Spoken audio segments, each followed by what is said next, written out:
Welcome back to the deep dive. Have you ever wondered what it really takes to get a band 9 on the IELTS speaking exam?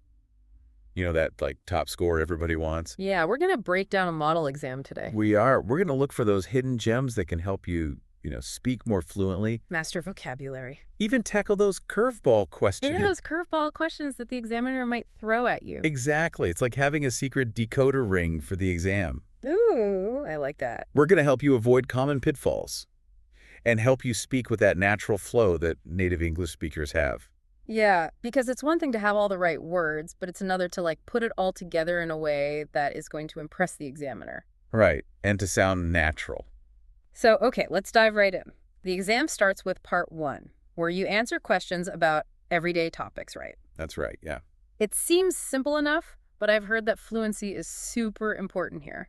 Yeah, you've hit the nail on the head. It's not just about speaking quickly, but about connecting your ideas smoothly, almost like you're telling a story. Okay, so instead of saying, I like this music, because you could say I'm a big fan of music then. Exactly. It sounds more natural, wouldn't you say? It does. It does. I'm noticing that the candidate in our model exam uses phrases like basically or however to link their ideas. Yeah. It's like they're weaving a tapestry with their words. Exactly. Those little words are like bridges between thoughts, making the conversation flow. Yeah, They're subtle, but they make a huge difference in how natural and fluent you sound. absolutely. And what about vocabulary? I see the candidate using words like alternative electronica and talking about disco influences. It's pretty impressive. It is. Vocabulary is definitely important, but it's not about showing off or using the biggest words you can find. Right. Instead, think about using words that add depth and color to your responses, words that paint a picture for the listener. It's about showcasing your range without sounding like you're reading from a dictionary. So it's more about using the right words in the right way rather than just using big words for the sake of it? Precisely. Okay. Now you might be thinking, what about those unexpected questions that come out of left field? Uh-huh. You know, the ones that make you go, wait, what? Right. Like the one in this exam? Do you think everybody should learn to drive? I mean, how do you even prepare for that? That's a great question, and it brings up a crucial point. Sometimes communication skills are more important than specific knowledge. Okay. In this case, the candidate doesn't have a strong opinion. Right. So they admit it. They acknowledge the question and explain why it's a tough one to answer. This shows they can think on their feet and communicate clearly even when put on the spot. So it's okay to not have a ready-made answer for everything, as long as you can explain your reasoning clearly. Absolutely. Remember, the IELTS examiners aren't looking for perfect answers. They're looking for your ability to communicate effectively. That's actually really reassuring. Yeah. So we've covered fluency vocabulary and handling unexpected questions in part 1. It seems like there's a lot more to it than meets the eye. You got that right. But don't worry, we're going to break it all down for you. Now let's move on to part 2 of the IELTS speaking test, where things get a little more challenging. The candidate has to speak for a full minute or two on a given topic. Ooh, that sounds a bit nerve-wracking. I'd be so worried about rambling or losing my train of thought. What's the secret to acing this part? The key is to choose a specific topic that allows you to showcase your language skills.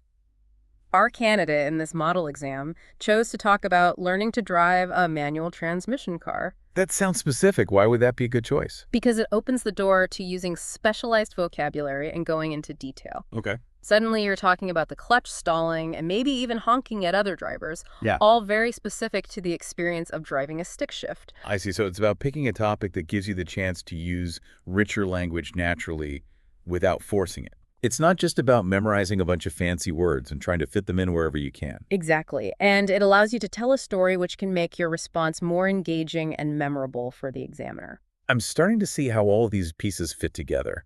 It's not just about showing off grammar or vocabulary. It's about using language strategically to communicate your thoughts and experiences effectively. That's the heart of it. Yeah. And it's a skill that will serve you well, not just in the IELTS exam, but in all aspects of your life. This is already so helpful. Hold on. There's one more part to speaking test, right? Part 3? You're right. Part 3 is where the examiner dives into broader themes related to the topic from Part 2. It's where you get to show off your ability to think critically and discuss more abstract ideas. But we'll save that for after a quick break. Stay tuned, folks. We'll be back in a flash to unlock the secrets of Part 3. Okay, so we're back and ready to tackle Part 3 of the IELTS speaking exam. You mentioned this is where things get more abstract, right? Yeah, exactly. Part 3 is where you flex those critical thinking muscles.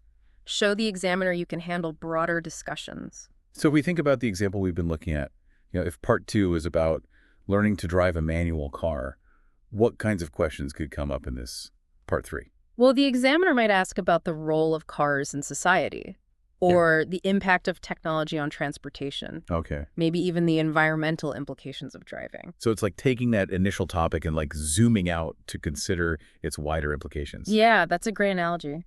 And just like with a wide-angle lens, you need to be able to capture the bigger picture, while still maintaining focus and clarity. Gotcha. Looking at our model exam, the candidate gets a question about what motivates people to learn new things. It's pretty broad, right? Absolutely. But notice how the candidate breaks it down into manageable chunks. They start with the most obvious motivation, necessity. Okay. We learn things because we need them for work, Right. for specific tasks, to navigate our daily lives. Yeah, we all have to learn certain things just to like function in the world. Right, but then the candidate goes beyond just the purely practical and talks about the joy of learning for its own sake. Okay. They use the example of learning a musical instrument, something people often do for pure enjoyment and personal fulfillment. So they're acknowledging that learning isn't always about, checking boxes Right. or meeting those external demands. Right. It could be about exploring our passions and expanding our horizons. Exactly. And this demonstrates a deeper understanding of human motivation, which is impressive to see, in an exam setting. For sure. Then they bring up the impact of technology on learning, something I think we can all relate to these days. Yeah, it's a smart move because it shows the candidate is aware of current trends and can connect them to the topic at hand. They point out how the internet has opened up a world of learning opportunities, making information more accessible than ever before. And that is such an important point. Technology has revolutionized the way we learn, and it's only going to continue to evolve. Right. And the candidate even goes a step further. Speculating about the future of learning, they suggest that technology could make education more globalized and democratic, breaking down barriers of geography and socioeconomic status. Wow, that's pretty insightful. They're not just describing the present, but like envisioning the possibilities of the future. It's a great example of how to elevate your response by connecting it to broader trends and offering original insights. Okay, so we've seen how the candidate handles these broad questions by breaking them down, providing examples, and connecting them to real-world issues. But what about those potentially controversial topics that might come up in part 3, Uh-huh. like the question of private versus public education? Yeah, that's where things can get tricky. But it's also an opportunity to showcase your ability to navigate sensitive topics with diplomacy and tact. So how does our model candidate approach this potentially thorny issue? They start by acknowledging that they don't have a lot of personal experience with private education, which is perfectly fine. Right. It's okay to admit when you don't have all the answers or haven't had direct experience with a particular issue. So honesty and authenticity are key here. You don't have to pretend to be an expert on everything. Right. The key is to show that you can think critically and express your thoughts in a balanced and respectful way. Instead of taking a strong stance on private versus public education, the candidate simply acknowledges that both systems exist and that people have different preferences. It's like they're saying, hey, it's a complex issue with valid arguments on both sides. Exactly. And that nuanced approach is exactly what the IELTS examiners are looking for. They want to see that you can engage in a thoughtful discussion even when dealing with potentially divisive topics. It's about showing that you can see different perspectives and articulate your own views in a clear and respectful manner. Precisely. Now let's look at another example of a potentially controversial question. Do you think university education should be free? Ooh, that's a hot button issue in a lot of countries. I'm curious to see how the candidate navigates this one. Well, the candidate takes a thoughtful approach, presenting a balanced argument that acknowledges both sides of the issue. They start by expressing their personal support for free university education, citing the high cost of tuition in some countries and the potential for creating a more equitable society. Okay, so they're not afraid to express their opinion, but they do so in a way that invites further discussion. Exactly, but they don't stop there. They also acknowledge the potential drawbacks of making university free, such as the financial burden it could place on governments and taxpayers. So they're not just advocating for one side, they're weighing the pros and cons and presenting a nuanced perspective. Exactly. And they even propose a possible solution, a graduate tax, where students who benefit from free university education would contribute back to the system after they enter the workforce. That's a really interesting idea. It shows that they're thinking critically about the issue and trying to come up with practical solutions. It's a great example of how to elevate your response by going beyond simple agreement or disagreement and offering concrete ideas. I'm starting to see a pattern here in part 3. It's not just about having the right answer. It's about showing that you can think deeply about complex issues and express your thoughts in a clear and well-reasoned way. You got it. And remember, even if you don't have a strong opinion on a particular topic, you can still engage in a meaningful discussion by exploring different perspectives and asking thoughtful questions. So even a question like, do you think university education should be free?